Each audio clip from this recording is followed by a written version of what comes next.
मतलब बड़ा दुखी के बात बा। ई हम कहे के चाहतन क्योंकि बार सिवान जिला में ना होली में दारू ना बटाई।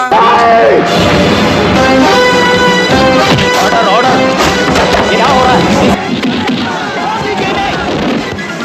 रे कौन सा रो बोलता है कि सिवान में दारू ना मिली? देखो तनी कौन सा रो रोका था। नो नो नो नो। और ते टकला जल्दी दारू मंगाओ। बबुआ तनी देवल सुने में आइल कि तू एगो आदमी के मुआ देला वो दारू खा। ए चाचा हम ओकरा के मरले नहीं की बुझाता न तारा। तब मर कैसे गइल है ई बताओ। हम तो ओकरा खाली ढकेली तो मर गए। तो हो में हमार का गलती बा? उ सर वैसे मर गए है कि सिवान में बोलत रहे कि दरुआ ना आई। ए चाचा हम चाहतन कि सिवान में दारू ना ही मिले के चाहिए। अरे सरवा ते दारू ना पियलिस का रे? उतना दिन से इंतजार कर लेबान कि होली में दारू आई तो खूबे हम पिए। अबे सरऊ हम तारा के दारू ना पिए दे मौकी बा। तार बाबू रोके हैं का दारू के हूँ हम पी कर रहे हैं। दारू जिंदाबाद।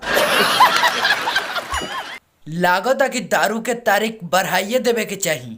तारीख पे तारीख तारीख पे तारीख सारे के रू तारीख पे तारीख बढ़ाइब दारू ना बढ़ाइब। औकी बार होली में सिवान जिला में दारू ना आई नू तो औकी बार सारे के रू तुहे मुँह औकी बार तोहरे बारी बा।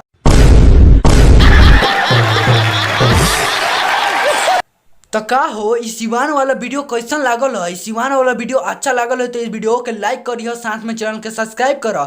अगर ऐसे ही वीडियो देखे के बाद तो हमारे चैनल में बात जाकर देखो। तो चलो मिलता नहीं अगला वीडियो में।